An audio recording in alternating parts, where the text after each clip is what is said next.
বিদায় নিয়ে স্বামীকে একান্ত গোপনে ডাক দিয়ে বলেন, প্রাণের স্বামী, অনেকদিন তোমার সাথে সংসার করেছি, তোমার সাথে জীবন কাটিয়েছি। ও আমার প্রাণের স্বামী, ভুল হতে পারে, বেয়াদবি হতে পারে, আমার কোনো আচরণে তুমি কষ্ট পেতে পারো। ও আমার স্বামী, তুমি আমাকে মাফ করে দাও। সংসার থাকলো, চাবি থাকলো, এই যে নাও। আর আমার কলিজার টুকরা সন্তানগুলার দিকে তাকায়ও। আমার কলিজার টুকরা সন্তানগুলা যাতে কোনো কষ্ট না পায় সেদিকে খেয়াল রাখিও। মা সেবিকা গৃহে চলে গেলেন, মা অপারেশন থিয়েটারে চলে গেলেন। বলে মা বাচ্চাকে প্রসব করতে গিয়ে কলসে কলসে মা রক্ত দিয়ে পরিশেষে সন্তান পৃথিবীতে আসে, পরিশেষে পৃথিবীতে সন্তান জন্ম দেন। আল্লাহ রাব্বুল আমিন বলেন, মায়ের ওই সময় যখন সন্তান পৃথিবীতে আসে, মায়ের যে পেন শুরু হয়, এক একটা পেন যেন এক একটা ব্যথা, যেন মায়ের মৃত্যু যন্ত্রণা শুরু হয়ে যায়। এমন যন্ত্রণার মধ্য দিয়ে মা সন্তানকে পৃথিবীতে প্রসব করেন। সন্তান যখন পৃথিবীতে আসে, মায়ের সামনে যখন সন্তানকে তুলে ধরা হয়, মা যখন সন্তানের চেহারার দিকে তাকান, আল্লাহ রাব্বুল আমিন বলেন, মা যখন সন্তানের চেহারার দিকে তাকান, আমি আল্লাহ তাআলা মায়ের বুকে দ্বারা 10 মাস 10 দিনের সমস্ত কষ্টগুলা নিমেষেই মায়ের বুক থেকে মুছে দেই। সুবহানাল্লাহ। আমাদেরকে আল্লাহ তাআলা সৃষ্টি করেছেন, আমরা পৃথিবীতে নিজের ইচ্ছা আসি নাই, আবার পৃথিবী থেকে নিজের ইচ্ছায় যেতেও পারবো না। আসছি কার ইচ্ছায়, যাব কার ইচ্ছায়? আল্লাহর ইচ্ছা আসছি, আল্লাহর ইচ্ছায় যাব। এই পৃথিবীতে যে কয়দিন বেঁচে থাকব, কার ইচ্ছায় বেঁচে থাকব, কার ইচ্ছায় চলব? মানুষ আজকে পৃথিবীতে এসে আল্লাহকে ভুলে গিয়েছে। আল্লাহ যে আমাদেরকে সৃষ্টি করেছেন তা অনেক মানুষ অস্বীকার করে। কথা বলেন ঠিক কিনা?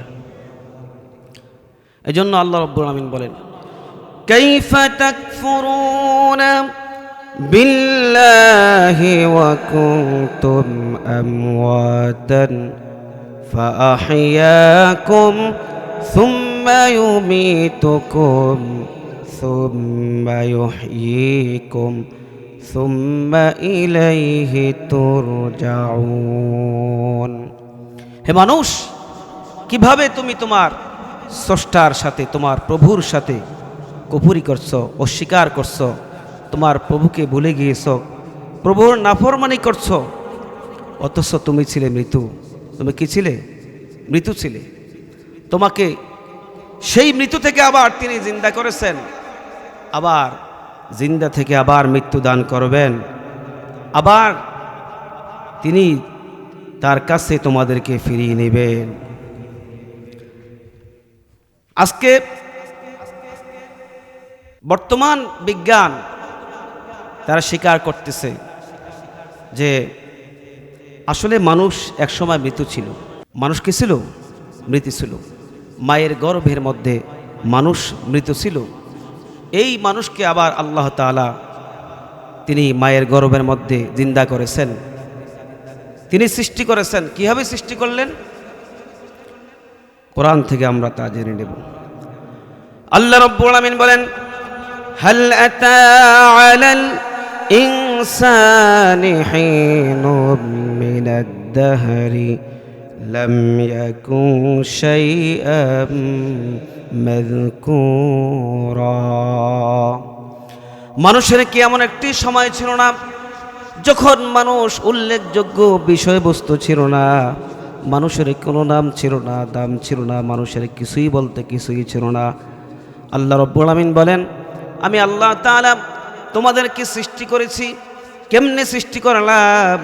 আল্লাহ তাআলা বলেন, ইন্না খালাকনাল ইনসানা মিন নুতফাতিন আমশাজ।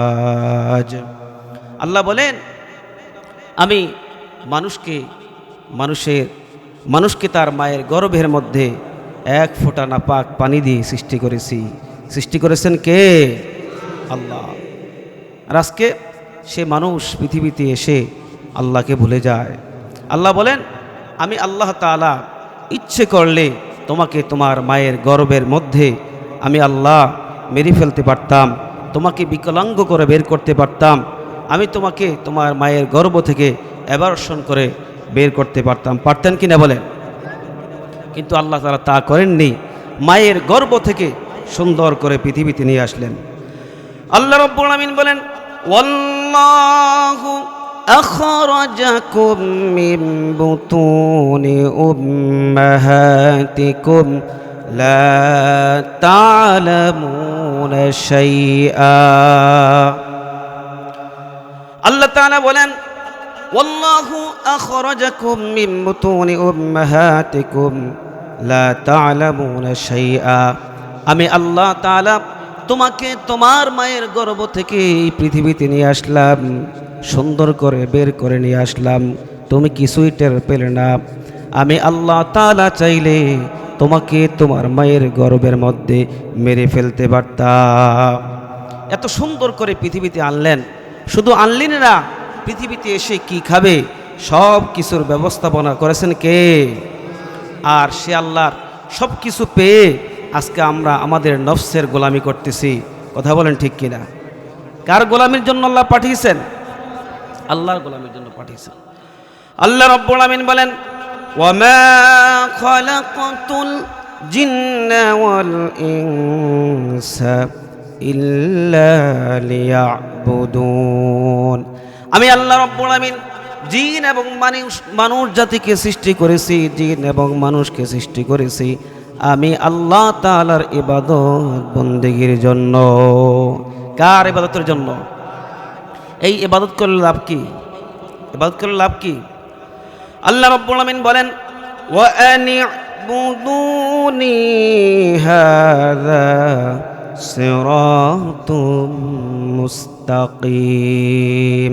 তোমরা আমি আল্লাহর ইবাদত করো, হাযা সিরাতুম মুস্তাকিম, এটাই হলো সিরাতুল মুস্তাকিম। এই সিরাতুল মুস্তাকিমের মধ্যে যে আসবে আমি আল্লাহ তাআলা তাকে জান্নাতের মেহমান বানায়া দিব। সুবহানাল্লাহ। এজন্য মুসলমান ভাইরা আমার, ইবাদত করব কার? পৃথিবীতে যত নবী এসেছেন সমস্ত নবীরা একমাত্র আল্লাহ তাআলার গোলামি করার জন্য, ইবাদত করার জন্য দাওয়াত দিয়ে গিয়েছেন। কথা বলেন ঠিক কিনা? এখন যদি আমি মসজিদে এসে নামাজ পড়ি আবার মাজারে গিয়ে সেজদা দেই, তাহলে গোলামির মধ্যে বেজাল আছে না নাই? তাহলে গোলামি করতে হবে কার জন্য? একমাত্র আল্লাহর জন্য। আমার মুসলমান ভাইয়েরা, আল্লাহ তাআলা মানুষকে সৃষ্টি করেছেন, সুতরাং গোলামি পাওয়ার, ইবাদত পাওয়ার উপযুক্ত একমাত্র কে? আল্লাহ।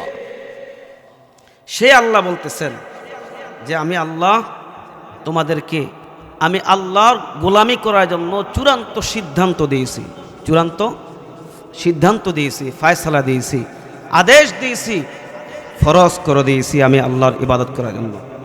আমার মুসলমান ভাইরা, আল্লাহ রাব্বুল আলামিন বলেন, ওয়াকাদা রাব্বুকা আল্লা তা'বুদু ইল্লা ইয়াহু ওয়া বিল ওয়ালিদাইনি ইহসানা। ওয়াকাদা রাব্বুকা আল্লা তা'বুদু ইল্লা ইয়া। আল্লাহ বলেন, আমি আল্লাহ চূড়ান্ত ফয়সালা দিচ্ছি, চূড়ান্ত সিদ্ধান্ত দিচ্ছি, ইবাদত করবে কার? একমাত্র আমি আল্লাহর। ইবাদত আমরা কার করব? শুধু নামাজ, শুধু রোজা, শুধু হজ, শুধু যাকাত, শুধু টুপি, শুধু পাঞ্জাবি, আর আমার ব্যবসা করব মন গড়া মতো, কি বলেন? আর রাজনীতি করব শয়তানের মন গড়া মতো, কি বলেন? আমার বিবাহ শাদী, আমার ছেলের বিবাহ শাদী, আমার মেয়ের বিবাহ শাদী দিব খ্রিস্টানদের, হিন্দুদের কালচার অনুযায়ী। তাহলে কি আল্লাহর গোলামি হবে? যেই মুসলমান নামাজ পড়ে আল্লাহর নির্দেশ অনুযায়ী তার ব্যক্তি জীবন, পারিবারিক জীবন, বৈবাহিক জীবন, রাজনৈতিক জীবন, ব্যবসায়িক জীবন, আন্তর্জাতিক মানের জীবন, সমস্ত জীবন পরিচালনা করতে হবে কার হুকুম অনুযায়ী? আল্লাহর হুকুম অনুযায়ী। যেদিন আমরা আল্লাহর হুকুম অনুযায়ী সব কিছু পরিচালনা করব, আল্লাহর হুকুম অনুযায়ী আমাদের জীবনকে চালাইব, সেদিনই আমরা পরিপূর্ণ গোলাম রূপে আল্লাহ তাআলার কাছে গণ্য হব। কথা বলেন ঠিক কিনা? আল্লাহ বলেন, আমি আল্লাহ তোমাদেরকে চূড়ান্ত ফয়সালা দিয়েছি, ফরজ করে দিয়েছি দুইটি বিষয়। কয়টি বিষয়? একটি বিষয়, নাম্বার 1, তোমরা গোলামি করবা একমাত্র কার? সকল ক্ষেত্রে। সকল ক্ষেত্রে গোলামি করব কার? আল্লাহ। আর দ্বিতীয় আরেকটি কাজ, আরেকটি ফয়সালা, আরেকটি ফরজ সিদ্ধান্ত দিচ্ছি কি? আল্লাহ রাব্বুল আমিন বলেন, ওয়াকাদা রাব্বুকা আল্লা তা'বুদু ইল্লা ইয়াহু ওয়া বিল ওয়ালিদাইনি ইহসানা। দ্বিতীয় চূড়ান্ত সিদ্ধান্ত হলো, দ্বিতীয় আমার ফরজ হলো, তোমরা তোমাদের পিতা মাতার সাথে সদাচরণ করবে, পিতা মাতার সাথে ভালো আচরণ করবে, ইহসান করবে। ইহসান শব্দের অর্থ কি আমরা বুঝি না। আল্লাহকে জিজ্ঞেস করলাম, ও আল্লাহ, ইহসান শব্দের অর্থ কি? আল্লাহ রাব্বুল আমিন ইহসান শব্দের 5টি ব্যাখ্যা করেছেন। 5টি আল্লাহ তাআলা 5টি তরজমা অর্থ করেছেন।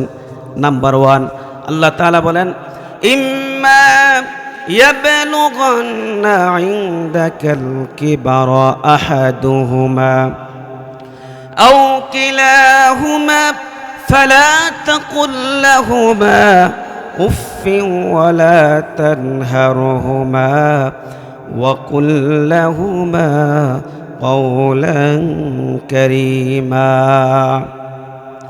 আল্লাহ রাব্বুল আমিন বলেন, ইম্মা ইয়াবলুগান্না ইনদাকাল কিবারা আহাদুহুমা, তোমাদের পিতা মাতার মধ্য থেকে দুইজনের মধ্য থেকে কেউ একজন অথবা দুইজনেই যদি বার্ধক্যে উপনীত হয়, দুইজনেই যদি বার্ধক্যে উপনীত হয়ে যায়, যদি বৃদ্ধ হয়ে যায়, তাহলে তাদের সাথে কেমন আচরণ করবে? আল্লাহ বলেন, ইম্মা ইয়াবলুগান্না ইনদাকাল কিবারা আহাদুহুমা আও কিলাহুমা ফালা তাকুল লাহুমা উফফিন ওয়ালা তানহারহুমা ফালা তাকুল লাহুমা উফফিন ওয়ালা তানহারহুমা। তাদের সাথে ধমক দিয়ে কথা বলবে না, জিরকি দিয়ে কথা বলবে না, চোখ লাল করে, মাথা মোটা করে, রাগ করে তাদের সাথে কথা বলবে না। কারণ বার্ধক্য হওয়ার কারণে, বৃদ্ধ হওয়ার কারণে তাদের জ্ঞান লোপ পেয়েছে, তাদের জ্ঞান কমে গেছে, তাদের সব কিছু ঢিলা হয়ে গেছে, দুর্বল হয়ে গেছে। এক কথা বারবার জিজ্ঞেস করে, একই কথা বারবার বলে। আল্লাহ বলেন, বান্দা, তুমিও এক সময় যখন ছোট ছিলে, যখন 1 বছরের ছিলে, যখন 2 বছরের ছিলে, যখন তুমি 3 বছরের ছিলে, তখন তুমি তোমার মা বাবাকেও বারবার প্রশ্ন করতে। তুমি তোমার রাতের গভীর রাত্রে, শীতের রাত্রে তুমি কাঁথার মধ্যে প্রস্রাব করে দিয়েছিলে। তোমার প্রস্রাবের কারণে এক একটা কাপড় ভিজে ভিজে সবগুলা কাপড় শেষ হয়ে গেল। শেষ পর্যন্ত মা তোমাকে ফেলে দেয় নাই, তোমাকে খাট থেকে নামায় দেয় নাই, তোমাকে ঘর থেকে বের করে দেয় নাই। তোমাকে তোমার মা কবুতরের বাচ্চার মতো বুকের মধ্যে জড়াইয়া সারা রাত্র মা তোমার ভিজা জায়গার মধ্যে শুইয়া মায়ের বুকের মধ্যে জড়াইয়া তোমাকে সারা রাত্র আরাম করে ঘুমানোর ব্যবস্থা করেছেন। সুবহানাল্লাহ।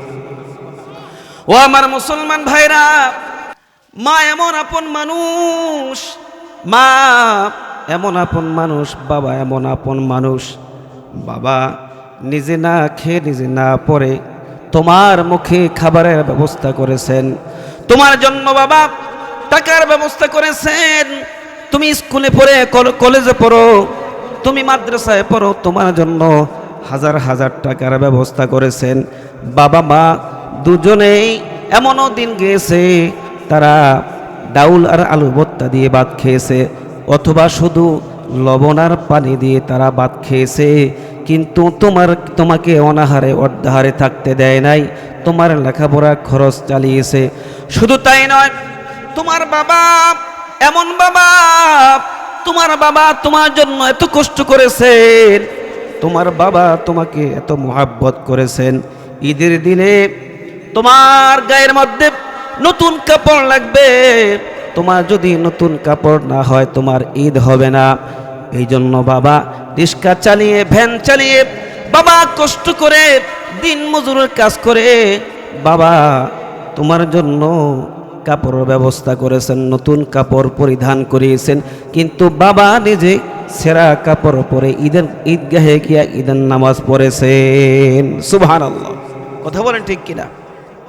মা বাপ এমন অমূল্য রতন, মা বাবার চাইতে পৃথিবীতে এত আপন আল্লাহ রসুলের পরে কেউ নেই। কথা বলেন ঠিক কিনা?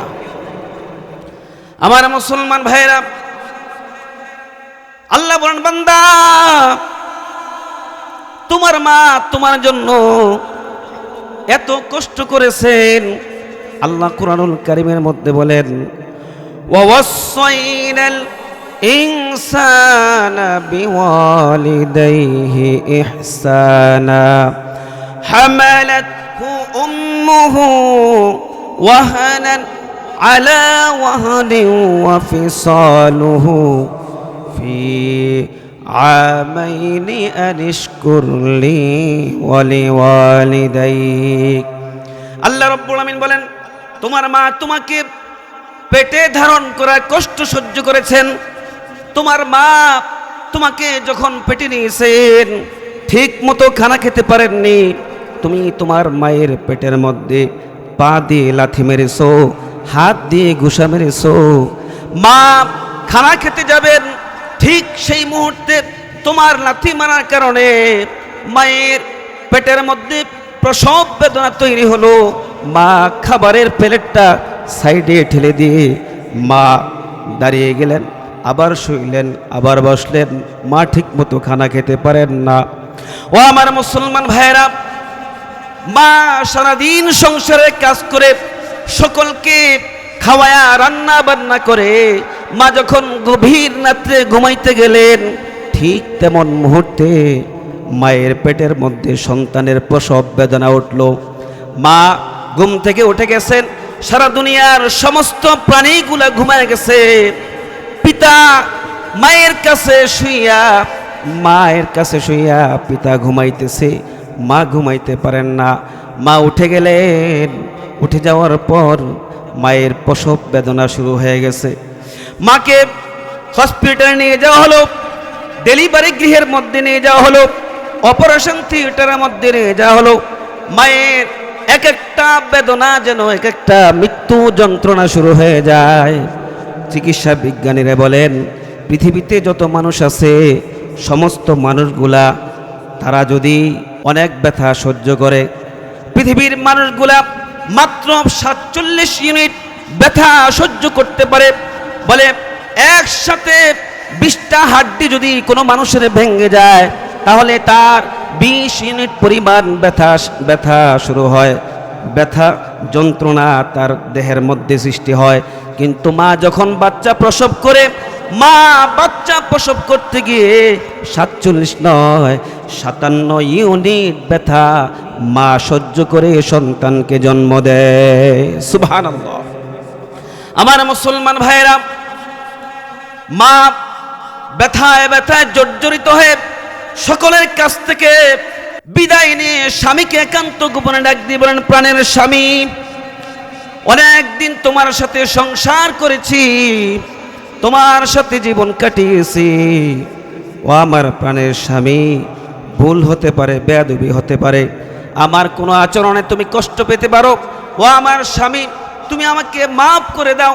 সংসার থাকলো, চাবি থাকলো, এই যে নাও। আর আমার কলিজার টুকরা সন্তানগুলার দিকে তাকাইও। আমার কলিজার টুকরা সন্তানগুলা যাতে কোনো কষ্ট না পায় সেদিকে খেয়াল রাখিও। মা সেবিকা গৃহে চলে গেলেন, মা অপারেশন থিয়েটারে চলে গেলেন। বলে মা বাচ্চাকে প্রসব করতে গিয়ে কলসে মা রক্ত দিয়ে পরিশেষে সন্তান পৃথিবীতে আসে, পরিশেষে পৃথিবীতে সন্তান জন্ম দেন। আল্লাহ রাব্বুল আমিন বলেন, মায়ের ওই সময় যখন সন্তান পৃথিবীতে আসে, মায়ের যে পেন শুরু হয়, এক একটা পেন যেন এক একটা ব্যথা, যেন মায়ের মৃত্যু যন্ত্রণা শুরু হয়ে যায়। এমন যন্ত্রণার মধ্য দিয়ে মা সন্তানকে পৃথিবীতে প্রসব করেন। সন্তান যখন পৃথিবীতে আসে, মায়ের সামনে যখন সন্তানকে তুলে ধরা হয়, মা যখন সন্তানের চেহারার দিকে তাকান, আল্লাহ রাব্বুল আমিন বলেন, মা যখন সন্তানের চেহারার দিকে তাকান, আমি আল্লাহ তাআলা মায়ের বুকে ধরা 10 মাস 10 দিনের সমস্ত কষ্টগুলা নিমেষেই মায়ের বুক থেকে মুছে দেই। সুবহানাল্লাহ। আমার মুসলমান ভাইরা, এজন্য মা বাবার সাথে খারাপ আচরণ করা যাবে না, তাদের সাথে ধমক দিয়ে কথা বলা যাবে না। এই নির্দেশ কার? কার নির্দেশ? আমার মুসলমান ভাইরা, ইহসানের 2 নম্বর তরজমা, আল্লাহ রাব্বুল আমিন বলেন, ফালা তাকুল লাহুমা উফফিন ওয়ালা তানহারহুমা ওয়া কুল লাহুমা কওলান কারীমা। আল্লাহ রাব্বুল আমিন বলেন, ওয়া কুল লাহুমা কওলান কারীমা, বলে মা বাবার সাথে সম্মানজনক কথা বলো, মা বাবার সাথে ভদ্রতার সাথে কথা বলো। অনেক ভাইরা এমন দেখা যায়, অনেক যুবকরা এমন দেখা যায়, ব্যবসার খাতে সুন্দর করে কথা বলে, চাকরির খাতে সুন্দর করে কথা বলে, কাস্টমারের সাথে সুন্দর করে কথা বলে, বন্ধু বান্ধবের সাথে সুন্দর করে কথা বলে, কিন্তু ঘরে যখন আসে বৃদ্ধ মায়ের সাথে ধমক দিয়ে কথা বলে, বৃদ্ধ বাবার সাথে ধমক দিয়ে কথা বলে। আল্লাহ রাব্বুল আমিন বলেন, খবরদার বান্দা, তুমি তোমার মায়ের সাথে তোমার বাবার সাথে সম্মানজনক শব্দ ছাড়া কোনো কথা বলবে না। কারণ তোমার মা যদি কষ্ট পায়, আল্লাহর আরশ থেকে আল্লাহ অসন্তুষ্ট হয়ে যাবে। দূরে বলেন নাউজুবিল্লাহি মিন যালিক। আমার মুসলমান ভাইরা, আল্লাহ রাব্বুল আমিন তৃতীয় অর্থ করলেন, তৃতীয় তরজমা করলেন। আল্লাহ রাব্বুল আমিন বলেন, ফালা তাকুল লাহুমা উফফিন ওয়ালা তানহারহুমা ওয়া কুল লাহুমা কওলান কারীমা ওয়াখফিদ লাহুমা জানাহাদ যুল্লি মিনার রাহমাতি ওয়া কুর রাব্বিরহামহুমা কামা রাব্বায়ানি সগীরা। আল্লাহ রাব্বুল আমিন বলেন, ওয়াকফিদ লাহুমা জানাহায যুল্লি, আল্লাহ তাআলা বলেন, তুমি তোমার বিনয়ের, তোমার নম্রতার ডানা মা বাবার সামনে তুমি নত করে দাও, মা বাবার সামনে তোমার বিনয়ের ডানা মেলে দাও। তোমার অর্থ সম্পদ, তোমার সব কিছু মা বাবার জন্য বরাদ্দ করে দাও। বলে তুমি তোমার সন্তানের জন্য গিফট আনবা, তোমার স্ত্রীর জন্য গিফট আনবা, তোমার বন্ধু বান্ধবকে গিফট দিবা, কোনো সমস্যা নাই। আমার মুসলমান ভাইরা, এই ডালিম বেদনার দিনে, এই কমলার দিনে, এই ফলের দিনে আপনি বাজার থেকে একটা ডালিম কিনে, একটা কমলা কিনে আপনি নিজ হাতে মায়ের মুখের মধ্যে, বাবার মুখের মধ্যে কমলা তুলে দিতে পারেন, আর আপনার মা বাবা যদি আপনার প্রতি সন্তুষ্ট হয়ে যায়, আল্লাহ রাব্বুল আলামিন আপনার জন্য জান্নাত রিজার্ভ করে দিবেন। সুবহানাল্লাহ।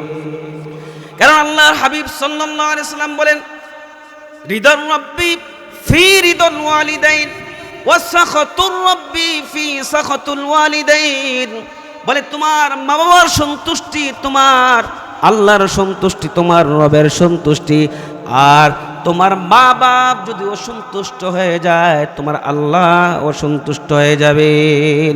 আমার মুসলমান ভাইরা, হযরতে বাইজিদ বুস্তামি রহমতুল্লাহ আলাইহি এমনি তিনি জগৎ বিখ্যাত ওলি হন নাই, এমনি তিনি জগৎ বিখ্যাত আল্লাহর ওলি হন নাই। আল্লাহর ওলি হওয়ার পিছনে তিনার বড় ইতিহাস রয়েছে। আল্লাহর ওলি হওয়ার পিছনে মায়ের দোয়া রয়েছে।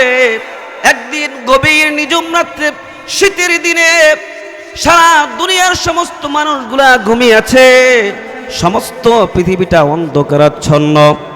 হঠাৎ করে গভীর রাত্রে মা ডাক দিয়ে বলেন, বাবারে, পানির পিপাসায় কলিজা ফেটে যাচ্ছে, একটু পানি দাও। সন্তান ঘরের মধ্যে পানি খুঁজলেন, কিন্তু ঘরের মধ্যে পানি পান নাই। পানি খুঁজতে খুঁজতে তিনি অনেক দূরে চলে গেলেন। দূর থেকে পানি আনতে আনতে দেখেন মা জননী ঘুমিয়ে আছেন। ছোট্ট বাইজিদ মনে মনে চিন্তা করলেন, এখন মাকে ঘুম থেকে ডাক দিব না, মা ঘুমিয়ে গেছেন, মা ঘুমাক, আরামসে ঘুমাক। মাকে যদি ডাক দেই মায়ের বড় কষ্ট হবে। মা যখন নামাজ পড়ার জন্য ফজর আজান শুনে গভীর রাত্রে আবার উঠবেন, ঠিক তেমন মুহূর্তে পানিটা দিয়ে দিব। বাইজিদের মা ফজর আজান শুনলেন, আজান শুনে ঘুম থেকে জাগলেন। ঘুম থেকে উঠে দেখেন মাথার শিওরে পাশেই দাঁড়িয়ে আছে তার ছোট্ট কলিজার টুকরা সন্তান বাইজিদ। ডাক দিয়ে বলেন, বাইজিদ সারা রাত্র ঘুমাও নাই কেন? বলে এভাবে দাঁড়িয়ে আছে কেন? হযরত বাইজিদ ডাক দিয়ে বললেন, মা গভীর রাতে তুমি আমার কাছ থেকে পানি চেয়েছিলা, পানি আমি ঘরের মধ্যে না পাওয়ার কারণে পানি আনার জন্য অনেক দূরে চলে গেলাম। পানি খুঁজতে খুঁজতে অনেক দেরি হয়ে গিয়েছে। এসে দেখি মা তুমি ঘুমিয়ে গেছো। চিন্তা করলাম মা আবার যখন তুমি মুয়াজ্জিনের আজান শুনে ঘুম থেকে উঠবা, ওই মুহূর্তে ঘুম ভাঙার পরে তোমাকে আমি পানি দিব। মা বাইজিদের হাত থেকে পানিটা পান করে ফজরের নামাজ পড়লেন। সিজদায় পড়ে কান্না করে বললেন, ও আমার রব, ও আমার আল্লাহ, আমার কলিজার টুকরা বাইজিদ আমার জন্য আজকে যা করেছে, আমি মা হয়ে আমার বাইজিদের জন্য খুশি হয়েছি। ও আল্লাহ, আমার বাইজিদকে তুমি যুগ শ্রেষ্ঠ সুলতানুল আরিফিন ওলি বানায়া দিও। সুবহানাল্লাহ।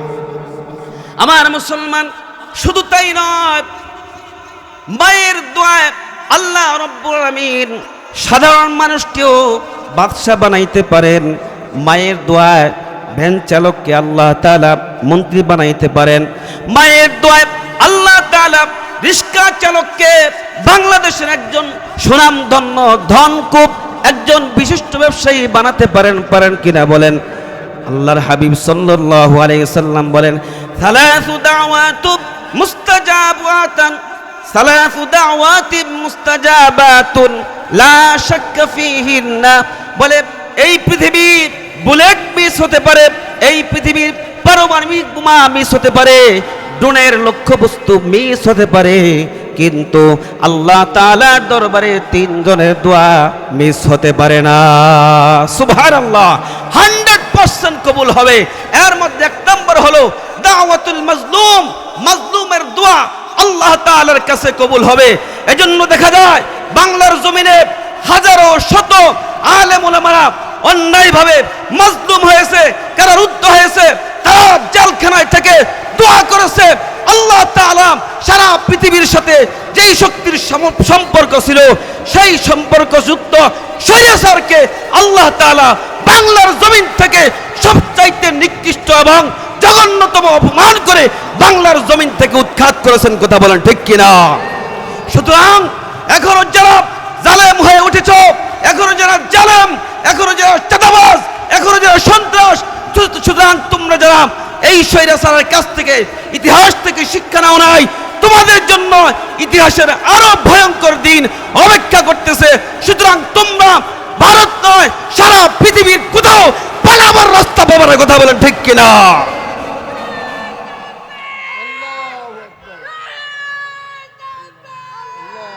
আমাদের বাঙালিদের এখন হুশ আছে। কথা বলেন ঠিক কিনা? আমরা জোশের সাথে এখন আর হুশ হারাই না। বাঙালি দেখিয়ে দিয়েছে পৃথিবীর সবচেয়ে সর্বশ্রেষ্ঠ জাতি হলো বাঙালি জাতি। বাঙালি জাতি আল্লাহর জন্য সবর করতে পারে, আবার আল্লাহর জন্য জান দিতেও পারে, জান নিতেও পারে। কথা বলেন ঠিক কিনা? সুতরাং ইসলামের বিরুদ্ধে, কোরআনের বিরুদ্ধে, মসজিদ মাদ্রাসা আলেম ওলামা তাওহীদি জনতার বিরুদ্ধে যারা এসব চিরিবিরি খেলবে, তাদেরকে বাংলার জনগণ তাওহীদি মুসলমান জুতা পেটে করে দেশ ছাড়া করবেন। কথা বলেন ঠিক কিনা? আমার মুসলমান ভাইরা, যে কথা বলতেছিলাম, সাধারণ একজন মানুষও মায়ের দোয়া পৃথিবীর শ্রেষ্ঠ মানুষ হতে পারে। আল্লাহর নবী পয়গম্বর হযরত মূসা আলাইহিস সালাম আল্লাহ তাআলাকে কৌতূহলীভাবে একবার প্রশ্ন করলেন, ও আল্লাহ, আমি জান্নাতে যাব, জান্নাত আমাকে তুমি দিবা। বলে, জান্নাতের মধ্যে আমার জান্নাতের সঙ্গে কি হবে বলো? আল্লাহ রাব্বুল আমিন ডাক দিয়ে বললেন, মুসা রে, জান্নাতের মধ্যে যেই লোকটা তোমার জান্নাতের সঙ্গী হবে, বন্ধু হবে, বলে সে তেমন কোনো দামি ব্যক্তি না, তেমন কোনো সুনাম স্বীকৃতির লোক না, তেমন কোনো ধনাঢ্য ব্যক্তি না, তেমন কোনো দামি ব্যক্তি না। বলে ওই ব্যক্তিটা হলো অমুক বাজারের সাধারণ একজন কসাই। কি কসাই? মুসা আলাইহিস সালামকে আল্লাহ, দুনিয়াতে এত মানুষ থাকতে তুমি কসাইরে বুঝি আমার জান্নাতের সাথী বানাইলা, আর মানুষ পাইলা না। আল্লাহ তাআলা মুসাকে ডাক দেবেন, মুসা, তুমি তো আশ্চর্য হয়ে গেলা। যাও যাও মুসা, তুমি অমুক বাজারে যাও, ওই কসাইকে নিজের চোখে দিয়ে আসো, দেখে আসো কেন কসাই তোমার জান্নাতের সঙ্গী হবে। মুসা আলাইহিস সালাম পরীক্ষা করার জন্য বের হয়ে গেলেন। বের হয়ে তিনি ওই বাজারে গেলেন। দেখেন কসাই সারাদিন গোশত কুপায়, গোশত কুপাইয়া বিকালবেলা ছোট্ট একটি টুকরা করে, ছোট্ট একটি টুপুরি করে কিছু গোশত ওই ব্যাগের মধ্যে নিলেন, ওই টুপুরির মধ্যে নিলেন, নিয়ে সোজা বাড়ির দিকে হাঁটা রওয়ানা। মুসা আলাইহিস সালাম ওই কসাইয়ের পিছনে পিছনে রওয়ানা।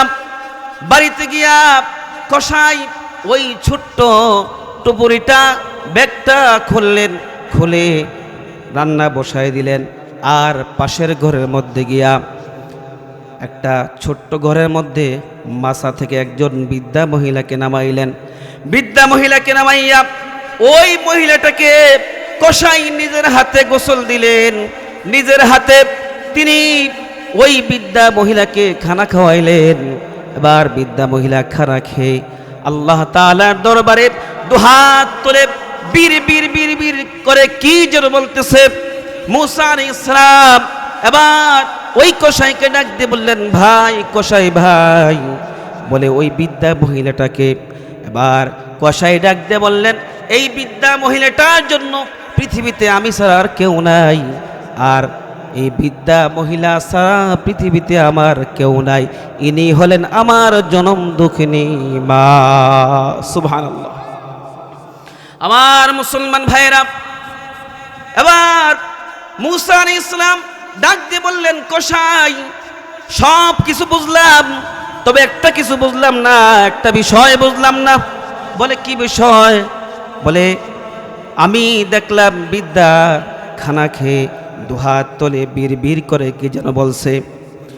হযরত মুসা আলাইহিস সালামের প্রশ্নের জবাবে কসাই ডাক দিয়ে বললেন, বলে, আমার মা আমার খেদমত পেয়ে আজকে বহু বৎসর হয়, সে সন্তুষ্ট হয়ে আল্লাহ তাআলার কাছে দুহাত তুলে একটা পাগলা দোয়া করে। বলে, কি দোয়া করে? বলে, দোয়াটা হলো, ও আল্লাহ, আমি আমার সন্তানের খেদমতের প্রতি সন্তুষ্ট, আল্লাহ তুমি আমার সন্তানের প্রতি সন্তুষ্ট হয়ে যাও, আমার সন্তানের প্রতি সন্তুষ্ট হইয়া আয় আল্লাহ তুমি খুশি হইয়া আমার সন্তানকে যুগের শ্রেষ্ঠ নবী, এই যুগের শ্রেষ্ঠ নবী মুসা আমি দেখি নাই চোখে কোনোদিন, বহুদিন তার প্রশংসা শুনেছি, তার বৈশিষ্ট্যের কথা শুনেছি, আল্লাহ মুসা আলাইহিস সালামের জান্নাতের সাথী বানায়া দিও। জোরে বলেন সুবহানাল্লাহ। মুসা আলাইহিস সালাম ডাক দিয়ে বলেন, বুঝতে পেরেছি, আমার আর বুঝার বাকি নাই। বলে, আল্লাহ তাআলা কেন তোমার মতো সাধারণ কসাইকে আমি যুগ শ্রেষ্ঠ পয়গম্বর মুসার জান্নাতের সঙ্গী বানাইছেন? কানেকশন তো এখানে। সুবহানাল্লাহ। আমার মুসলমান ভাইরা, এজন্য মা বাবা বৃদ্ধ হলে মা বাবার সাথে খারাপ আচরণ করা যাবে না। জুয়ান থাকা অবস্থায়ও মা বাবার সাথে খারাপ আচরণ করা যাবে না। মা বাবার সাথে, মা বাবা যদিও কাফের হয়, যদিও মুশরিক হয়, যদিও মা বাবা হিন্দু হয়, বিধর্মী হয়, তারপরও মা বাবার সাথে খারাপ আচরণ করা যাবে না। সুবহানাল্লাহ। এমন অধিকার, এমন সম্মান আল্লাহ তাআলা মা বাবাকে দিয়েছেন। কে দিয়েছেন? মা বাপ মুশরিক হলেও, কাফের হলেও, হিন্দু হলেও মা বাবার সাথে খারাপ আচরণ করা যায় না। এত অধিকার ইসলাম যে নারীর অধিকার দিয়েছে, মর্যাদা দিয়েছে, পৃথিবীর কোন ধর্ম নারীর অধিকার এত বেশি দিতে পারে নাই। কথা বলেন ঠিক কিনা? আমার মুসলমান ভাইরা, হযরত আবু হুরায়রা নবীজির একজন সাহাবী, রাতের বেলা এসে কাঁদতেছেন। হুজুর জিজ্ঞেস করেন, আবু হুরায়রা কাঁদছো কেন? কাঁদছো কেন? হযরত আবু হুরায়রা বললেন, হুজুর মা আমাকে মেরেছে। তবে মারলো কেন? কোনো গুস্তাখি করেছো? মায়ের সঙ্গে কোনো বেয়াদবি করেছো? হযরত আবু হুরায়রা বললেন, না হুজুর, আমি মায়ের সঙ্গে কোনো গুস্তাখি করিনি, কোনো বেয়াদবি করিনি। তবে মারলো কেন? হযরত আবু হুরায়রা বললেন, হুজুর গতকাল রাত্রে আপনার দরবার থেকে বাড়িতে ফিরতে আমার দেরি হয়ে গিয়েছিল।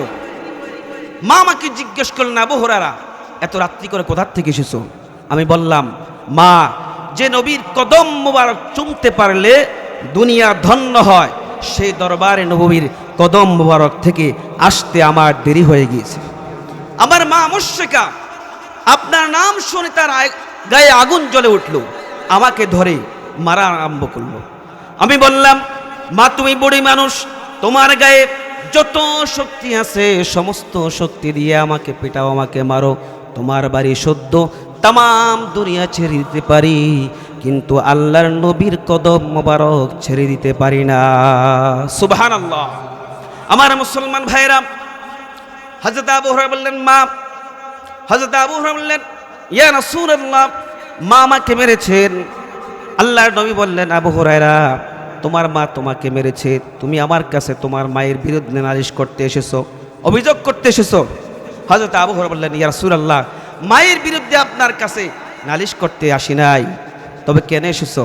হযরত আবু হুরায়রা বললেন, হুজুর আমি জানি পৃথিবীর কোনো মানুষ যদি আপনার কাছে কোনো কিছু বলে, আপনার কাছে কোনো কিছু বলে, আর সেই বিষয়টা যদি আপনি আল্লাহর কাছে বলেন, আল্লাহর কাছে দোয়া চান, তাহলে আপনার দোয়া আল্লাহ তাআলা ফেরত দিবেন না। হুজুর আমি এসেছি, আপনি আমার মায়ের জন্য দোয়া করবেন যেন আল্লাহ তাআলা আমার মাকে হেদায়েত নসিব করে দেয়। হযরত আবু হুরায়রা এই দোয়া চাইলেন। আল্লাহর নবী, বিশ্ব নবী, রাহমাতুল লিল আলামিন, নবী মুহাম্মদুর রাসূলুল্লাহ সাল্লাল্লাহু আলাইহি ওয়াসাল্লাম আল্লাহ তাআলার দরবারে দুহাত তুলে ধরলেন। আল্লাহুম্মা ইহদি উম্মা আবু হুরায়রা, আয় আল্লাহ তাআলা আবু হুরায়রার মাকে তুমি হেদায়েত নসিব করে দাও। হযরত আবু হুরায়রা, আল্লাহর নবী দোয়া করছেন, আর হযরত আবু হুরায়রা তিনি দৌড়াচ্ছেন, সমানে দৌড়াচ্ছেন। পিছন থেকে একজন জামা টেনে ধরলেন, বলে দৌড়াও কেন? হযরত আবু হুরায়রা তিনি পিছনের দিকে ভ্রুক্ষেপ করলেন না, তিনি দৌড়াতে লাগলেন। ওই সাহাবীর কাছ থেকে জামা ছিনিয়ে নিয়ে তিনি দৌড়াতে লাগলেন। ডাক দিয়ে বললেন, জামা ছাড়ো, জামা ছাড়ো, আমাকে দৌড়াতে দাও, আমি দৌড়ে গিয়ে দেখতে চাই আল্লাহর নবীর দোয়া আমি আবু হুরায়রার বাড়িতে আগে পৌঁছে গিয়েছে না আমি আবু হুরায়রা আমার বাড়িতে আগে পৌঁছতে পেরেছি। আল্লাহর নবীর সাহাবী হযরত আবু হুরায়রা ঘরের দরজার সামনে গিয়ে দাঁড়ালেন, দরজায় আঘাত করলেন, ভেতর থেকে আওয়াজ এলো, কে? হযরত আবু হুরায়রা বললেন, মা, আমি তোমার আবু হুরায়রা ফিরে এসেছি। হযরত আবু হুরায়রা মা বলছেন, বাবা অপেক্ষা করো, দরজা খুলতেছি।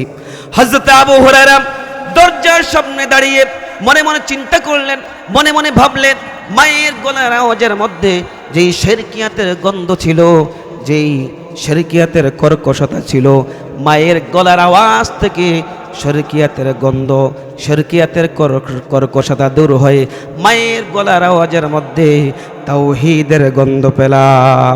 আমার মনে হয় নবীজির নিক্ষিপ্ত তীর তার নিশানায় পৌঁছে গেছে। সুবহানাল্লাহ। হযরত আবু হুরায়রা মা দরজা খুলে দিলেন। বৃদ্ধ মানুষ, সাদা চুলগুলো থেকে পানি পড়তেছে। হযরত আবু হুরায়রার মা আবু হুরায়রাকে ডেকে বললেন, ও আমার আবু হুরায়রা, আমি তোমাকে মেরেছি। আমি তোমাকে মারার পর চিন্তা করলাম আমার ছেলে তো কোনো খারাপ জায়গায় যায়নি, তাহলে কেন তাকে মারলাম? ও আমার আবু হুরায়রা, ভুল বুঝতে পেরেছি, আমাকে নিয়ে চলো বিশ্বনবীর দরবারে আর আমাকে পড়ায় দাও আশহাদু আল্লা ইলাহা ইল্লাল্লাহ ইল্লাল্লাহু ওয়া আশহাদু আন্না মুহাম্মাদান আবদুহু ওয়া রাসূলুহু। আমার মুসলমান ভাইরা, আল্লাহর নবী, বিশ্ব নবী, সরকারে দু আলম নবী মুহাম্মদুর রাসূলুল্লাহ সাল্লাল্লাহু আলাইহি ওয়াসাল্লাম, যার কথায় শরীয়ত পরিবর্তন হয়, আল্লাহ রাব্বুল আমিন আসমান থেকে কোরআন নাজিল করেন। কোরআনের কারণে আল্লাহ তাআলার বান্দাদের উপরে বিধান আরোপিত হয়, বান্দারা আল্লাহর কোরআন অনুযায়ী জীবন চালাইতে হয়। আর আল্লাহর নবীও যদি তিনি বান্দাদেরকে কোনো নির্দেশ দেন, সেই নির্দেশটাও বান্দাদের জন্য ফরজ হয়ে যায়। এত বড় পাওয়ারফুল নবীও তার আবু হুরায়রার মুশরিক মায়ের বিরুদ্ধে অভিযোগ শুনলেন না। সুবহানাল্লাহ। হাদিসে আসছে, তোমার মা বাপ যদি ওলাও মুশরিকার, যদি মুশরিক হয়, এরপরও খারাপ ব্যবহার করা যাবে না। সুবহানাল্লাহ, সুবহানাল্লাহ। আমার মুসলমান ভাইরা, পঞ্চম নাম্বার যে কাজটা, যে অর্থটা করেছেন আল্লাহ তাআলা, সেই অর্থটা হলো আল্লাহ রাব্বুল আমিন বলেন, রব্বিল হামহুমা কামা রব্বায়ানি সগীরা। ও আমার বান্দারা, তোমরা, আমি আল্লাহর কাছে, আমি রবের কাছে তোমরা দোয়া করবে, তোমার মা বাপ যখন এই পৃথিবী থেকে চলে যাবে অথবা পৃথিবীতে থাকবে, তোমরা তোমাদের মা বাবার জন্য নামাজ পড়ে দোয়া করো, রব্বির হামহুমা কামা রব্বায়ানি সগীরা। ও আল্লাহ, আমার মা বাপ আমাকে ছোটবেলা যেমনিভাবে তাদের স্নেহের কোলে, মায়ার কোলে, মহাব্বতের কোলে লালন পালন করেছেন, ঠিক তেমনিভাবে আজকে তুমিও তোমার রহমতের কোলে তাদেরকে লালন পালন করো। সুবহানাল্লাহ। আমার ভাইয়েরা, আমার মায়েরা যারা এই প্যান্ডেলের মধ্যে আছেন, মহিলা প্যান্ডেলের মধ্যে, আমরা সকলেই মায়ের জন্য, বাবার জন্য দোয়া করব। কেউ ভুলে যাব না, ভুলে যাব না, ভুলে যাব না তো ইনশাআল্লাহ। 5 ওয়াক্ত নামাজের পর মায়ের জন্য, বাবার জন্য দোয়া করব। আপনার মা বাপ যদি আপনার দোয়ায় খুশি হয়, আপনার মা বাপ যদি কবর থেকে আল্লাহর কাছ থেকে রহমত পায়, আর আপনার মা বাপ যদি আপনার জন্য রুহানি দোয়া করে, তাহলে আপনার জন্য কিসমত খুলে যাবে। সুবহানাল্লাহ। দুনিয়াতে থাকতে যেমন মা বাবার সাথে ভালো আচরণ করতে হয়, মা বাবার খেদমত করতে হয়, মা বাপ মরে গেল তাদের খেদমত করা ফরজ, তাদের সাথে ইহসান করা ফরজ। তাদের ইহসান শেষ হয় না। কথা বলেন ঠিক কিনা? আমি যতক্ষণ পর্যন্ত এই পৃথিবীতে থাকব, আল্লাহ বলেন ওয়াবুদু রাব্বাকা হাত্তা ইয়াতিয়াকাল ইয়াকিন, যতক্ষণ না পর্যন্ত তোমাদের মৃত্যু না আসবে ততক্ষণ পর্যন্ত গোলামি চলবে কার? ঠিক তেমনি ভাবে যতক্ষণ না পর্যন্ত আমার আপনার মৃত্যু না ঘটবে ততদিন পর্যন্ত খেদমত করতে হবে কার? মা বাবা। মা বাপ মরে গেল, খেদমত কিন্তু মরে যাবে না। আমাদের অনেকের মা বাবা মরে গেছে, কবরে আছে, আছে না নাই? এই মা বাপ আমার আপনার জন্য যে ত্যাগ দিয়েছেন, যে কষ্ট স্বীকার করেছেন, রাসূল করিম সাল্লাল্লাহু আলাইহি সাল্লাম বলেন, যদি আমাদের শরীরের চামড়া কেটেও মা বাবার পায়ের জুতা বানিয়ে দেওয়া হয়, তারপরও মা বাবার হক আদায় হবে না। সুবহানাল্লাহ। মা বাবা এত দামি। হাদিসের মধ্যে বলছে জিহাদে যাওয়ার চাইতে উত্তম মা বাবার খেদমত করা। এক সাহাবী জিজ্ঞেস করলেন, ইয়া রাসূলুল্লাহ, আমি জিহাদে যেতে চাই। রাসূল করিম সাল্লাল্লাহু আলাইহি সাল্লাম বললেন, তোমার মা বাবা বেঁচে আছে? তিনি বললেন, হ্যাঁ, আমার মা বাবা বেঁচে আছে। রাসূল করিম সাল্লাল্লাহু আলাইহি সাল্লাম বললেন, ফাফিহিমা ফাজাহিদ, তুমি তোমার মা বাবার খেদমত করো, এর মধ্যে জিহাদের সওয়াব পেয়ে যাবে। সুবহানাল্লাহ।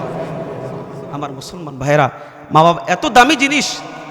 আল্লাহ রাসূল বলেন, আল জান্নাতু তাহতা আকদামিল উম্মাহাত, মায়ের পায়ের নিচে জান্নাত।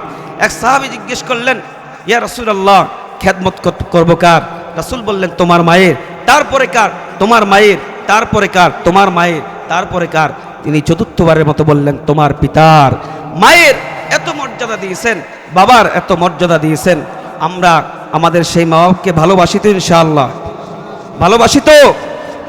কে কে ভালোবাসি? দু হাত তুলে আল্লাহকে দেখাই। লা ইলাহা ইল্লাল্লাহ, লা ইলাহা ইল্লাল্লাহ, লা ইলাহা ইল্লাল্লাহু মুহাম্মাদুর রাসূলুল্লাহ সাল্লাল্লাহু আলাইহি ওয়াসাল্লাম। আমার ভাইয়েরা, আমার বোনেরা, আজকে থেকে আমরা যারা মা বাবার সাথে খারাপ আচরণ করেছি, মা বাবার সাথে বেয়াদবি করেছি, বাড়িতে গিয়ে আজকের রাতেই মা বাবার কাছ থেকে দোয়া চেয়ে, মা বাবার পায়ে পড়ে আমরা ক্ষমা চেয়ে আমরা আল্লাহর জান্নাত কিনতে রাজি আছি তো ইনশাআল্লাহ। আমার ভাইয়েরা, আমার বোনেরা, আজকে বাড়িতে গিয়েই আমরা আমাদের মা বাবার কাছ থেকে ক্ষমা চাইবো ইনশাআল্লাহ। রাজি আছি তো? কারণ মা বাপ দোয়া করলে যেমন মা বাবার দোয়া কবুল হয়, ঠিক তেমনিভাবে মা বাবা বদদোয়া করলেও সেটাও 100% কবুল হয়ে যায়।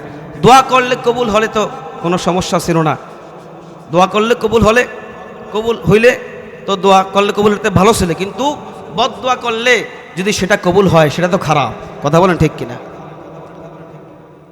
মা বাপ যদি কাফেরও হয়, মা বাপ যদি তারা সাধারণ মানুষ হয়, তারপরও তাদের দোয়ার পাওয়ার এত বেশি, সারা পৃথিবীর সমস্ত ওলিদের দোয়া যদি একত্রিত করা হয় আর মা বাপ যদি শুধু একটু দোয়া করে, তাহলে দোয়া কার কবুল হবে? ওলিদের দোয়া কবুল হতেও পারে, নাও হতে পারে, গ্যারান্টি আছে। কিন্তু মা বাবার দোয়া কবুল হবে 100% সিউরিটি। আমার মুসলমান ভাইয়েরা, বুখারীর বর্ণনা, হযরত জুরাইজ রাহমাতুল্লাহ আলাইহি বনি ইসরাইলের একজন জলিলুল কদর ওলি, একজন বড় ওলি ছিলেন, জলিলুল কদর ওলি ছিলেন হযরত জুরাইজ রাহমাতুল্লাহ আলাইহি। তিনি এত বড় আল্লাহর ওলি ছিলেন, পাহাড়ের চূড়ার মধ্যে গিয়ে লোকালয় ছেড়ে, বাড়িঘর ছেড়ে, জনমানব শূন্য এলাকায় তিনি পাহাড়ি অঞ্চলের মধ্যে গিয়া পাহাড়ের চূড়ায় উঠে একটি চুপড়ি ঘর বানিয়ে ওখানে ইবাদত বন্দেগি করতেন, সারা রাত তাহাজ্জুদ পড়তেন। আল্লাহ রাব্বুল আমিন বলেন, ওয়া মিনাল লাইলি ফাতাহাজ্জাদ বিহি নাফিলাতাল লাকা আসা আন ইয়াবআসাকা রাব্বুকা মাকামান মাহমুদা। আল্লাহ রাব্বুল আমিন বলেন, তাহাজ্জুদ পড়ো বান্দা, কারণ তাহাজ্জুদ পড়া ছাড়া ওলি হওয়া যায় না। বাংলার জমিনে এমন অনেক ওলি আছেন যাদের শরীরের মধ্যে খাড়াসের গন্ধ বাইর হয়, যাদের শরীরের মধ্যে নবীর সুন্নত নাই, যাদের শরীরের মধ্যে পোশাক নাই, সারা দেহটাই খোলা, আছে না নাই? অনেকে বলে এরা উপর দিয়া সদরঘাট হইল, ভিতরে কিন্তু মাল আছে। মাল যে কি আছে সব তো দেখাই যায়। কথা বলেন ঠিক কিনা? এরা নামাজ পড়ে না, রোজা রাখে না, নবীর সুন্নত মানে না, এরপরও কিছু পাগল আছে এদের পেছনে দৌড়ায়, বলে এরা আল্লাহর ওলি।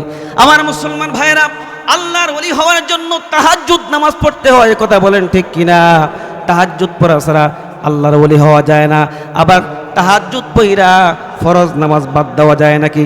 ফরজ নামাজ বাদ দেওয়া যায়? ফরজ নামাজ বাদ দেওয়া যায় না। যারা অনেকে আছেন ফরজ না পড়া তাহাজ্জুদ পড়ে, এরকম আছে না নাই? আছে না নাই? কিছু ওলি আছে যে তারা ফরজ বাদ দিয়া নফল নিয়ে টানাটানি করে। এক লোক আপনার পাগড়ির খুব সওয়াব শুনছে, পাগড়ি পইরা নামাজ পড়লে 70 গুণ সওয়াব। এই জন্য হ্যাঁ করছে কি, লুঙ্গি খুললাই পাগড়ি বান্ধা বলাইছে। লুঙ্গি খুললে কি করছে? পাগড়ি বাঁধছে, নিচে দিয়া সব সদরঘাট। ফরজ আছে না নাই? ফরজ যদি তরক হয়ে যায় নামাজের মধ্যে, নামাজ হবে? আমার মুসলমান ভাইরা, এরকম অনেক লোক আছে যারা দাড়ি রাখতে চায় না, টুপি পড়তে চায় না, নামাজ পড়তে চায় না, তবে তাহাজ্জুদ পইরা, শুধু নফল পইরা, শুধু তাসবিহ পইরা, শুধু দুরূদ পইরাই জান্নাতে যেতে চায়। আছে না নাই? এরকম মুসলমান হলে চলবে না। আমাদেরকে আল্লাহ তাআলা সমস্ত হুকুমগুলা সমানভাবে মানতে হবে, তবেই ওলি হওয়া যাবে। কথা বলেন ঠিক কিনা? আমার মুসলমান ভাইরা, আল্লাহর ওলি জুরাইজ ইবাদত বন্দেগি করেন।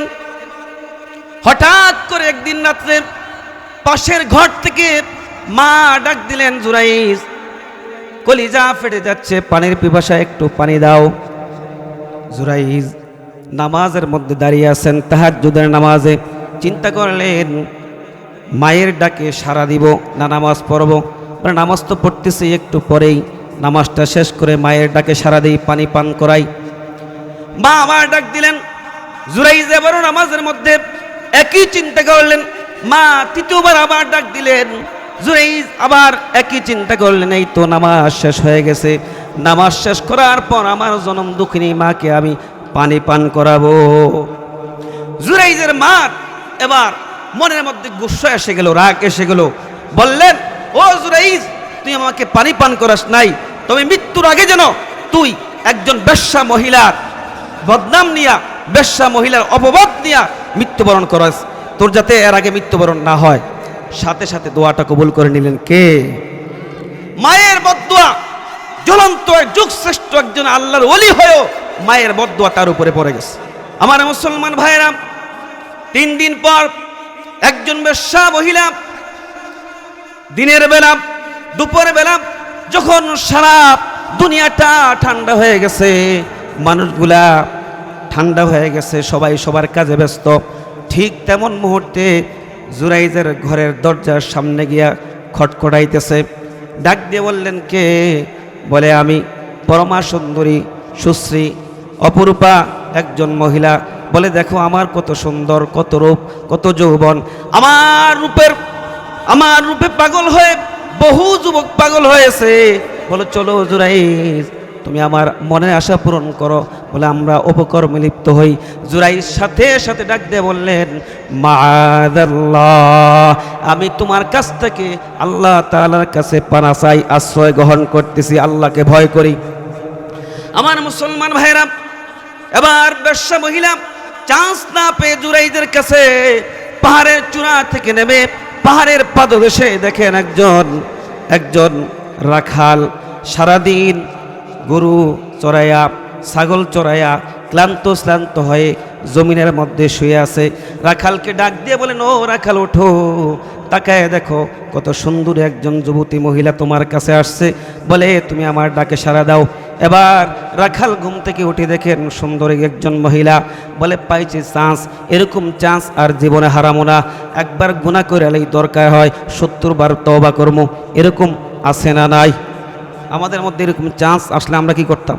আরে যা হওয়ার পর হইব, দরকার 100 বার তওবা করিলাম, সারা জীবন তওবা করিলাম, তবে আজকের চান্স আর হারানো যাবে না। আমার মুসলমান ভাইরা, যদি দুর্বল ইমানদার হয় তাহলে গুনার সুযোগ আসলে গুনাহ করে, কিন্তু যারা আল্লাহকে ভয় করে, যাদের ভিতরে আল্লাহর ভয় আছে, কবরের ভয় আছে, হাসরের দিনের ভয় আছে, জাহান্নামের ভয় আছে, তাদেরকে ফাঁসির কাস্টে ঝুলানো হলো, তাদেরকে গুলিবিদ্ধ করা হলো, তাদেরকে শূলিতে চড়ানো হলো, তারা জীবন দেবে কিন্তু কোনোদিন আল্লাহর নাফরমানি করবে না। কথা বলেন ঠিক কিনা? আমার মুসলমান ভাইরা, আবার ওই রাখালের সাথে অপকর্ম করলো। মহিলার গর্ভে বাচ্চা এসে গেল। 3 মাস পর বাচ্চাটা আস্তে আস্তে বড় হলো। বাচ্চা যখন বড় হলো, মহিলার পেটটা উঁচা হয়ে গেল। এবার এলাকার লোকেরা মহিলাকে ডাক দিয়ে বললেন, ও মহিলা, তুমি তো আমাদের পরিচিত একজন মহিলা, তুমি তো পরিচিত একজন যুবতী, তোমার তো বিবাহ হয় নাই, বলো তোমার এই সন্তানের বাবাকে, তোমার পেটের মধ্যে সন্তান আসলো কোথা থেকে? মহিলা ডাক দিয়ে বললেন, বলে, আমার সন্তানের বাবা ওই যে পাহাড়ের চূড়ায় ইবাদত বন্দি করে জুরাইজ, আল্লাহর ওলি, আল্লাহর ওলি হলো আমার সন্তানের বাবা। জোরে বলেন নাউজুবিল্লাহ। আমার মুসলমান ভাইরা, মায়ের দোয়া কবুল হয়েছে কিনা বলেন? কবুল হয়েছে কিনা? যদিও ওলি মায়ের সামনে, বাবার সামনে ওলি এবং পীর সাহেব, আলেম, মুফতি, মুফাসসির, মুহাদ্দিস, বুজুর্গ কোনোটাই চলে না। কথা বলেন ঠিক কিনা? আমার মুসলমান ভাইরা, আবার এলাকার লোকেরা সবাই ছুটলো জুরাইজের বাড়ির দিকে, ঘরের দিকে। সবাই মিলে হামলা করলো জুরাইজের ঘরের মধ্যে। দরজা ভেঙে জুরাইজকে পাহাড় থেকে দড়ি বেঁধে টেনে হেসে জমিনের মধ্যে নিয়ে আসলো। বলল, জুরাইজ, উপর দিয়া তো ফিটপাট, কিন্তু ভিতর দিয়া সদরঘাট। তোমার তো মনে করছিলাম বড় অলি, বড় বুজুর্গ, আসো তোমার অলিগিরি ছুটাই, বুজুর্গগিরি ছুটাই। আবার বললেন যে, জুরাইজ, এই মহিলার সাথে তুমি জিনা করেছো, অপকর্ম করেছো, তোমার বিচার হলো। যে যত বড় তার বিচারও তত বড়, কথা বলেন ঠিক কিনা? এবার ওই এলাকার লোকেরা বলল, তোমার বিচার হলো তোমাকে ফাঁসি দেওয়া হবে, তোমাকে ফাঁসি দেওয়া হবে। জুরাই চোখের পানি ছেড়ে দিয়ে আল্লাহ রাব্বুল আলামিনের কাছে ডাক দিয়ে বলেন, আল্লাহ আমি এমন কি অন্যায় করলাম যার কারণে আমার ফাঁসি হবে? এলাকার লোকদেরকে বললেন, ও ভাইরা আমাকে ফাঁসি দিও, তবে কোনো সমস্যা নাই, তবে তোমাদের কাছে একটা আবদার হলো, তোমরা আমাকে একটু 2 রাকাত নামাজ পড়ার সুযোগ দাও। 2 রাকাত নামাজ পড়ার সুযোগ দেওয়া হলো। নামাজ পড়লেন, নামাজ পড়ে আল্লাহ তাআলার কাছে দোয়া করলেন, আল্লাহ আজকের মুসিবত থেকে আমি জুরাইজকে তুমি বাঁচায় দাও। নামাজ শেষ হলো। এবার ওই বেশ্যা মহিলাকে জিজ্ঞেস করা হলো যে, মহিলা বলো তোমার সন্তানের পিতাকে? কয় আমনে। নাউজুবিল্লাহি মিন যালিক। এই কথা কি সত্য না মিথ্যা? কত পার্সেন্ট মিথ্যা? 100% মিথ্যা। এবার আল্লাহর ওলি জুরাইজ 3 মাসের বাচ্চা, গর্ভের মধ্যে এখনো আছেন। 3 মাসের বাচ্চা কথা বলতে পারে, এখনো তার শরীরে কোনো দেহ তৈরি হয় নাই, কিন্তু আল্লাহ চাইলে সবই পারে। আল্লাহ রাব্বুল আমিন বলেন, ইন্নামা আমরুহু ইযা আরাদা শাইআন আইয়াকুলা লাহু কুন ফায়াকুন। আল্লাহ রাব্বুল আমিন কোন জিনিস চাইলে সেটা করতে হয় না, শুধু বলেন কোন হও ফায়াকুন, হতে দেরি হয় না। সুবহানাল্লাহ। আমাদের আল্লাহ, আমাদের স্রষ্টা এত বড় ক্ষমতাবান। মুসলমান ভাইয়েরা আমার, আবার জুরাইজ আল্লাহ তাআলার কাছে ডাক দিবেন, আল্লাহ বিপদ থেকে বাঁচাও। ওই 3 মাসের সন্তানকে, গর্ভের মধ্যে সন্তানকে উদ্দেশ্য করে ইশারা করে বললেন, ও সন্তান বলো তোমার পিতাকে, যদি তুমি আল্লাহর বান্দা হয়ে থাকো সঠিক জবাব দাও তোমার পিতাকে। সন্তানটা গর্ভের মধ্য থেকে ডাক দিয়ে বললেন, আমার পিতা ওই যে পাহাড়ের চূড়ায়, পাহাড়ের চিপার মধ্যে পলায় আছে রাখাল। সুবহানাল্লাহ। আল্লাহ তাআলার ওলির দোয়ায় আল্লাহ তাআলা তাকে এই অপবাদ থেকে বাঁচায় দিলেন। কিন্তু মায়ের দোয়া যে কবুল হয় একজন ওলির বিরুদ্ধে, যুগশ্রেষ্ঠ ওলি, এটার বাস্তব প্রমাণ পাইলেন কিনা ভাইরা আমার? এজন্য মুসলমান ভাইরা আমার, আমরা মা বাবার সাথে শুধু ইহসান করব, শুধু ভালো আচরণ করব। আল্লাহ রাব্বুল আমিন বলেন, ওয়াকাদা রাব্বুকা আল্লা তা'বুদু ইল্লা ইয়াহু ওয়া বিল ওয়ালিদাইনি ইহসানা। আমার ভাইরা, আল্লাহ রাব্বুল আমিন বলেন, ও বান্দা আমি আল্লাহ যেমনি হবে আমার নামাজ পড়া, আমার রোজা রাখা, হজ করা, যাকাত দেওয়া, কোরআন শরীফ শিখা, কোরআন অনুযায়ী জীবন পরিচালনা করা, আমার নবীকে মানা, ইসলামের সম্পূর্ণ বিধিবিধানগুলো মানা, তোমাদের জন্য যেমনিভাবে আমি আল্লাহ ফরজ করে দিয়েছি ঠিক তেমনিভাবে আমি আল্লাহ একটা ফরজ বিধান হলো, তুমি তোমার মা বাবার সঙ্গে সুন্দর আচরণ করবা, ভালো ব্যবহার করবা। সুবহানাল্লাহ। মা বাপ এমন জিনিস, আল্লাহ এবং রাসূলের পরে সবচাইতে বেশি সম্মান এবং অধিকার কার? মা বাবা। আমরা মা বাবার সেই খেদমত করতে রাজি আছি তো ইনশাআল্লাহ। আল্লাহ তাআলা আমাদের সকলকে কবুল করুক, সকলে বলি আমিন।